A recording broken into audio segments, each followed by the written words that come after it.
السلام علیکم ورحمۃ اللہ۔ سوال ہے کہ کچھ لوگ نبی صلی اللہ علیہ وسلم کو مختار کل کہتے ہیں۔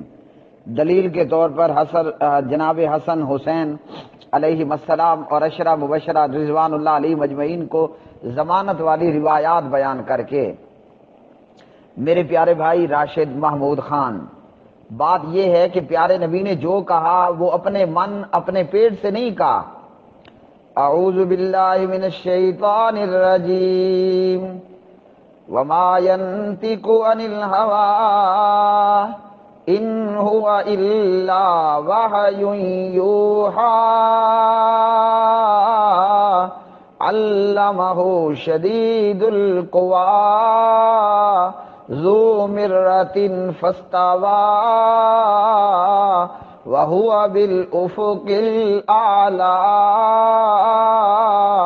ثُمَّ دَنَا فَتَدَلَّى فَكَانَ قَابَ قَوْسَيْنِ أَوْ أَدْنَى فَأَوْحَى إِلَىٰ عَبْدِهِ مَا أَوْحَى۔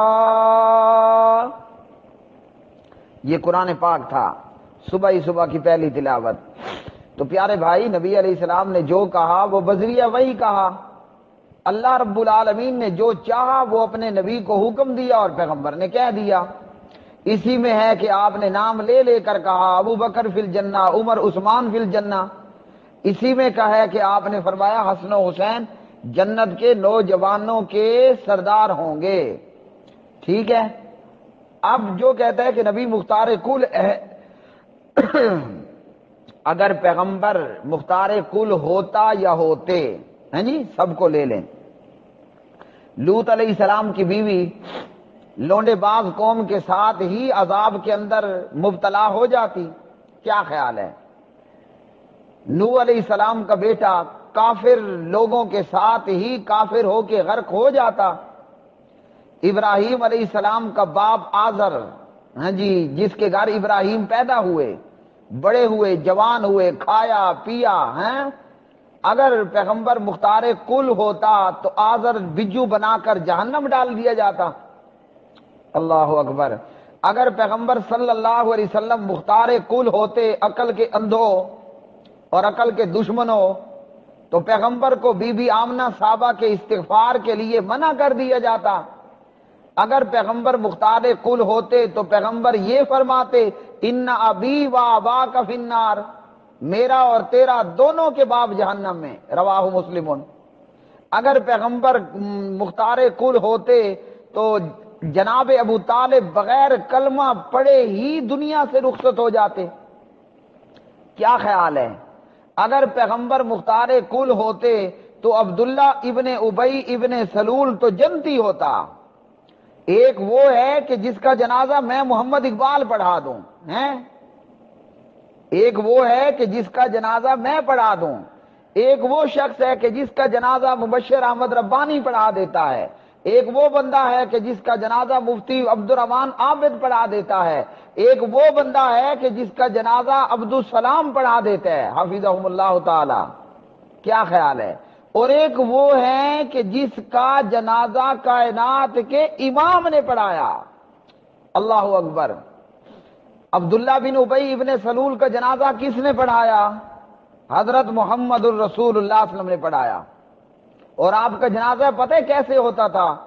ایک صحابی کہتا ہے نبی نے جنازہ پڑھایا، دعائیں کی، سبحان اللہ، میری تو یہ آرزو اور تمنا ہو گئی کہ کاش اس میت کی بجائے جنازہ میرا ہوتا، پڑھانے والا نبی ہوتا۔ یہ تھا پیغمبر کا جنازہ کہ جو پیچھے جنازہ پڑھ رہے ہوتے تھے نا، وہ آرزو کر رہے ہوتے کاش آگے موجود میت کی بجائے میں میت ہوتا اور مجھ پر نبی دعا کرتا اللہم اغفر لہ وارحمہ وعافہ واعف عنہ۔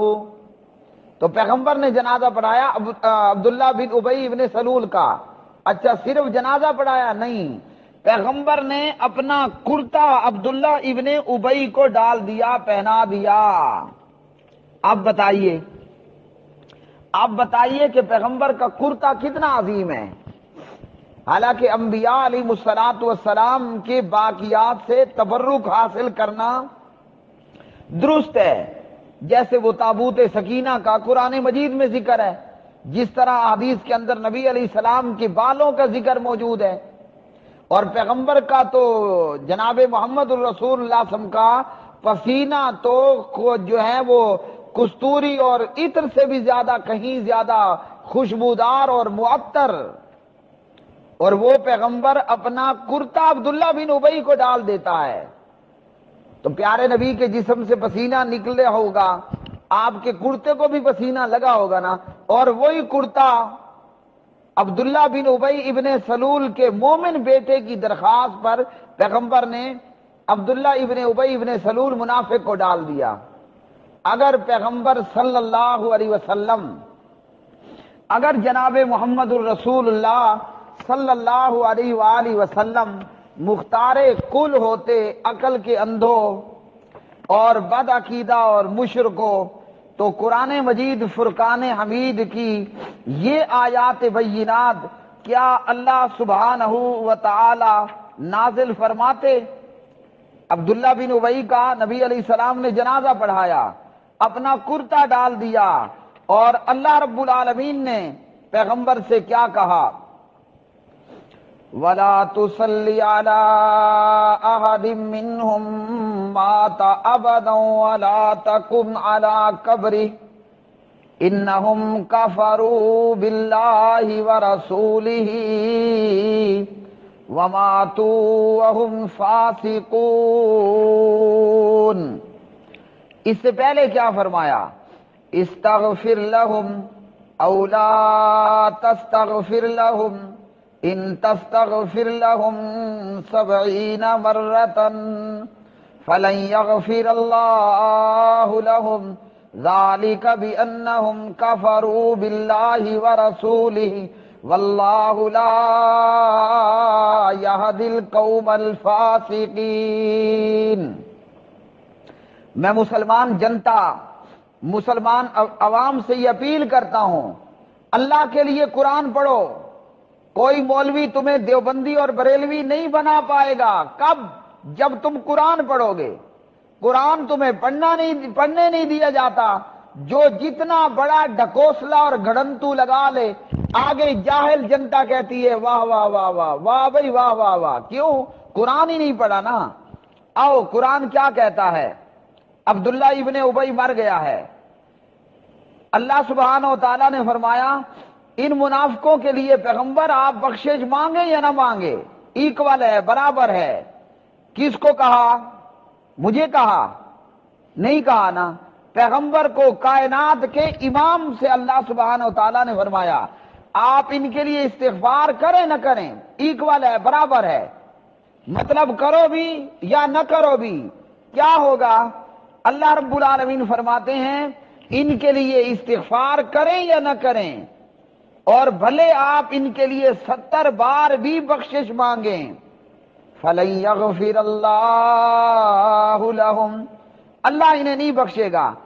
اب ذرا سوچئے، پیغمبر استغفار کرے جس کے لیے، اس کی خوش بختی کے کیا کہنے ہوں گے؟ ایک یہ میں کہ آج دنیا کا کوئی مفتی کہے کہ یا اللہ اس کو بخش دے، اور ایک ہے کائنات بھر کے امام، سبحان اللہ،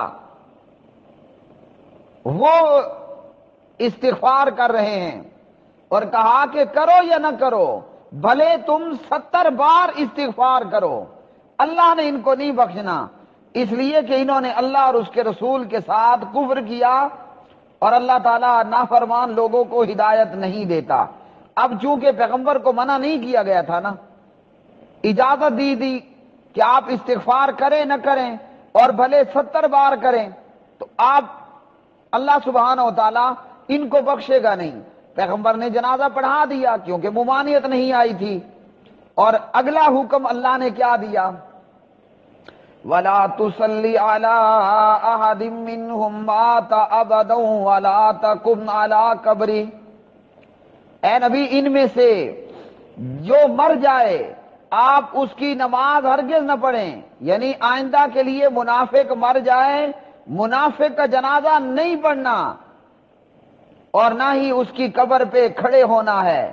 انہم کفروا باللہ ورسولہ وماتوا وہم فاسقون، بے شک انہوں نے اللہ اور اس کے رسول کے ساتھ کفر کیا اور حالت فسق میں ہی مرے۔ اب بتائیو، اگر پیغمبر مختار کل ہوتا تو پیغمبر کے تو ایک دفعہ کہنے سے یا اللہ ابن ابی کو بخش دے، اللہ سبحانہ و تعالیٰ فرماتے لو میں نے بخش دیا۔ یہاں اللہ پیغمبر کو فرما رہے ہیں استغفار کرو نہ کرو، بھلے 70 بار کرو، اللہ نے ان کی بخش نہیں کرنی۔ لیکن پیغمبر کو چونکہ بالکل سیدھا سیدھا منع نہیں کیا گیا تو آپ نے جنازہ پڑھا دیا۔ آئندہ کے لیے آرڈر جاری ہو گیا، ان منافقوں کا جنازہ نہیں پڑھنا۔ تو مختار کل میرے بھائی اس طرح کے ہوتے ہیں، مختار کل تو پلک جھپائے اور آگے سے سوائے یس سر کے اور کچھ نہ آئے۔ یہاں 70 بار استغفار کرو یا نہ کرو، بخشش کوئی نہیں ہونی۔ تو میرے بھائی، انبیاء اور نبی علیہ السلام مختار کل نہیں ہیں۔ کون ہیں؟ یا ایھا الناس انتم الفقراء الی اللہ، سب کے سب اللہ کے در کے فقیر ہیں۔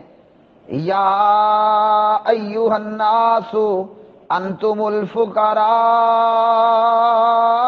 الی اللہ، اے لوگو تم اللہ کے فقیر ہو، اللہ کے در کے فقیر ہو۔ مختار کل یہ نہیں کہا کرتے ہوتے کہ عمل کرو عمل کرو، عمل ہی نجات دینے والا ہے۔ کسی کو کوئی عہدہ کوئی منصب نجات نہیں دے گا کہ کوئی یہ سمجھ لے کہ میں تو پیغمبر کی بیٹی ہوں، میں تو پیغمبر کا بیٹا ہوں، میں پیغمبر کا چچا ہوں، میں پیغمبر کا باپ ہوں۔ اللہ سبحانہ و تعالیٰ کو حق پہ حیا نہیں آتا۔ ان اللہ لا یستحیی، اللہ وحدہ لا شریک کو حق پہ حیا نہیں آتا کہ اللہ تعالیٰ کوئی جو ہے وہ کیا ہو جائیں، کسی معاملے میں اپ ہو جائیں یا کسی معاملے میں ڈاؤن ہو جائیں یا اللہ کسی کے نیچے لگ جائے، نہ، اللہ کا قانون ہے، اللہ کا طریقہ کار ہے، کوئی بڑے سے بڑا ہو۔ اب لوط علیہ السلام اللہ سبحانہ و تعالیٰ کے بڑے پیارے پیغمبر ہیں، لیکن اللہ نے کیا کہا؟ اپنے اہل کو لے کر نکل پڑو سوائے تیری بیوی کے، اور اسی طرح باقی مثالیں آپ کو دی ہیں۔ تو نبی علیہ السلام اگر مختار کل ہوتے تو عبداللہ بن ابی تو پہلے جنت کھڑا ہوتا، کہ جس کا جنازہ نبی نے پڑھایا، جس کو نبی نے اپنا کرتا پہنایا۔ اگر پیغمبر مختار کل ہوتے تو کون سی وہ شادی شدہ عورت ہے جو نہیں چاہتی کہ میری گود ہری بھری ہو؟ ہاں جی، میری گود ہری بھری ہو۔ اگر پیغمبر مختار کل ہوتے تو سید عائشہ رضی اللہ تعالی عنہ کا ایک ہی بیٹا ان کے پیٹ سے پیدا ہو جاتا، ہوا؟ نہیں ہوا نا۔ یہ اور بات ہے کہ ہم سبھی اس کے بیٹے ہیں، وہ ہماری ماں ہے۔ وَأُمَّهَاتُهُ وَأَزْوَاجُهُ أُمَّهَاتُهُمْ، ہم سب اس کے بیٹے ہیں، وہ ہماری ماں ہے۔ لیکن عائشہ کی اپنی گود سے اپنے پیٹ سے پیدا ہوا بچہ کوئی نہیں ہوا نا، تو یہ کیسے مختار کل ہیں؟ لوگ تو کہتے ہیں بھر دے جولی میری یا محمد صلی اللہ علیہ وسلم، بھر دے جولی میری یا محمد، یہ قوال لوگوں کو گھا گھا کے سنا رہے ہوتے ہیں صلی اللہ علیہ وسلم۔ تو پیغمبر علیہ السلام میری جولی کیسے بھریں گے؟ ان کی تو اپنی بیوی مومنوں کی ماں سیدہ عائشہ رضی اللہ تعالی عنہ کی خود کی جھولی خالی رہی، عائشہ کے پیٹ سے بچہ پیدا نہیں ہوا رضی اللہ تعالی عنہا، تو تیری جھولی وہ پیغمبر کیسے بھریں گے؟ پہلے سنیں گے تو بھریں گے نا۔ تو فوت ہو جانے والے تو تیری شور و پکار سنتے ہی نہیں ہیں۔ تو نے خالی جھولی بھرنی ہے، بھروانی ہے تو اللہ کو آواز مار۔ کیسے؟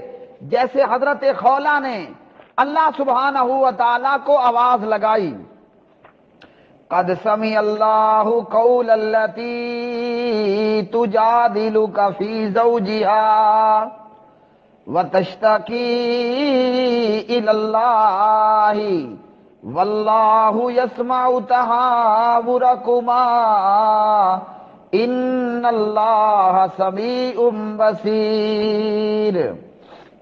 اے نبی، یقیناً اللہ نے اس عورت کی بات سن لی، یعنی حضرت خولہ بنت مالک بن ثعلبہ رضی اللہ تعالی عنہا، جو اپنے خاوند یعنی حضرت اوس بن صامت کے متعلق رضی اللہ عنہ آپ سے جھگڑ رہی تھی، اور وہ اللہ کی طرف شکایت کر رہی تھی، اور اللہ تعالیٰ تم دونوں کی گفتگو سن رہا تھا۔ بے شک اللہ سبحانہ و تعالی خوب سننے والا، خوب دیکھنے والا ہے۔ تو قرآن نے آپ کو کیا درس دیا؟ بھر دو جولی میری یا محمد مت کہو صلی اللہ علیہ وسلم، بہاول حق بیڑا دھک مت کہو، بری بری امام بری میری کھوٹی قسمت کر دے کھری مت کہو۔ قرآن آپ کو یہ درس دیتا ہے، وَتَشْتَكِي إِلَى اللَّهِ وَتَشْتَكِي إِلَى اللَّهِ، اپنی دعائیں اللہ کے سامنے کرو۔ پیغمبر کے روزے پہ جا جا کے یہ دعائیں مت کرو کہ مجھے اولاد دے، مجھے نوکری دلوا، مجھے شادی دلوا، مجھے فلاں دلوا۔ پیغمبر کی قبر پہ جا کر، جنہیں تم روزہ کہتے ہو، پیغمبر کی قبر پہ جا کر جالیوں میں پرچیاں مت ڈالو۔ نبی علیہ الصلوۃ والسلام تو نہ لکھنا جانتے تھے نہ پڑھنا جانتے تھے۔ ارے بے وقوفو، اگر تمہاری پھینکی ہوئی پرچی پیغمبر تک پہنچ بھی جائے، جبکہ اس نے تو نہیں پہنچنا۔ ہمارے اہل الحدیث طالب علم جامعہ اسلامیہ کے الحمدللہ وہ ڈیوٹی پر 24 گھنٹوں موجود، وہ پرچی تو ان کے ہاتھ میں آئے گی۔ اگر وہ پرچی جو تم نے نبی کی قبر پر ڈالنے کی کوشش کی جالیوں میں سے اگر وہ پہنچ بھی جائے تو پیغمبر تو نہ لکھنا جانتا نہ پڑھنا جانتا تھے۔ کیوں؟ الذین یتبعون الرسول النبی الامی، وہ تو نبی امی تھے، نہ ان کو لکھنا آتا نہ ان کو پڑھنا آتا تھا۔ تو قرآن نے تمہیں کیا بتایا کہ پیغمبر کو مختار کل، اللہ کی مخلوق کو نہ کہو مختار کل، داتا دستگیر، غریب نواز، لجپال، ڈوبی کشتیوں کو باہر نکالنے والا، پھنسے ہوئے بیڑوں کو پار لگانے والا، خالی گودوں کو ہرا کرنے والا۔ سبحان اللہ، وہ کون ہے؟ وَتَشْتَكِي إِلَى اللَّهِ۔ لوگ کہتے ہیں کہ اہل حدیث ملکہ وکٹوریہ کی پیداوار ہے۔ میں کہتا ہوں یہ ہے حضرت خولہ بنت مالک بن ثعلبہ رضی اللہ تعالی عنہا اہل حدیث، یہ ہے میری بہن اہل حدیث، جس کا یہ عقیدہ تھا کہ عرضیاں پیش کرنی ہیں تو اللہ کے سامنے، دعائیں کرنی ہیں تو اللہ کے سامنے۔ اس لیے خولہ نے زمین پہ آواز ماری، وَتَشْتَكِي إِلَى اللَّهِ، اس نے اللہ کو آواز لگائی، اور پلک جھپک میں رب العالمین نے کیا کیا؟ جبریل کو کہا جلدی چل جبریل، چل سورہ مجادلہ کی آیات لے کے جا، میری بندی نے مجھے پکارا ہے۔ سبحان اللہ، جبریل وہی لے کر آئے۔ کہاں سے لے کر آئے؟ سبحان اللہ، 7 آسمانوں سے اوپر، سدرۃ المنتہا اور جنت الماوا سے اوپر۔ کتنی دیر لگی؟ پلک جھپکنے میں۔ ادھر خولہ نے اللہ کو آواز لگائی، ادھر جبریل ٹھک لگا فوراً سے۔ تو مختار کل تو اللہ سبحانہ و تعالی ہے، وہ کہتا ہے کن، ہو جا، اگلے ہی لمحے، اسی ہی لمحے، پلک جھپکنے سے بھی کہیں پہلے فیکون، وہ ہو جاتا ہے۔ تو پیغمبر کو مختار کل کہنے والوں قرآن پڑھو اور نبی کا فرمان پڑھو، انشاءاللہ کوئی بریلوی، کوئی دیوبندی، کوئی مقلد تمہیں ڈھکوسلوں اور گھڑنتوں سے گمراہ نہیں کر پائے گا۔ لیکن جب تم نے قرآن پڑھنا ہی نہیں ہے، اور قرآن پڑھنے والوں کو تم نے وہابی اور غیر مقلد اور نجدی اور ملکہ وکٹوریا کی پیداوار کہہ کہہ کے بدنام کرنا ہے۔ ہدایت کیا خاک آئے گی تمہارے پاس؟ ہدایت چاہتے ہو نا، ارادہ ہے، کہیں تھوڑا سا بھی اگر ارادہ ہے تو قرآن پڑھو۔ وآخر دعوانا الحمدللہ رب العالمین۔